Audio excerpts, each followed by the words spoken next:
অসম চাৰিওফালে পৰ্বত নদী আৰু সেউজীয়া প্ৰকৃতিয়ে আৱৰা ভাৰতৰ এখন অতি সুন্দৰ ৰাজ্য অসম। ডক্টৰ ভূপেন হাজৰিকাই শতিকাতে লিখা অসম আমাৰ ৰূপহী গুণৰ নাই শেষ।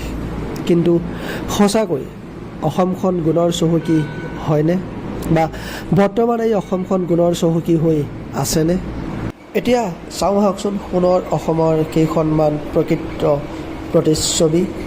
এই ফটোকেইখন দেখি আপোনালোকে এবাৰ ভাবি চাওকচোন, সঁচাই আমাৰ সোণৰ অসমখন সোণৰ হৈ আছেনে? হ'ব পাৰে বিভিন্ন ধৰণৰ ভাষা আৰু কলা সংস্কৃতিৰে ভৰপূৰ অসমখন সোণৰ। বৰ্তমান এই সোণৰ অসম ব্ৰিটিছৰ সময়তে চাহ আৰু তেল কোম্পানীবোৰ স্থাপন কৰিছিল।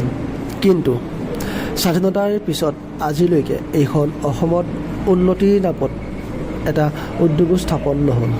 বৰঞ্চ যিকেইটা আছিল কাগজ কল আৰু চেনী কল, সেইবোৰ বন্ধ কৰি দিয়া হ'ল।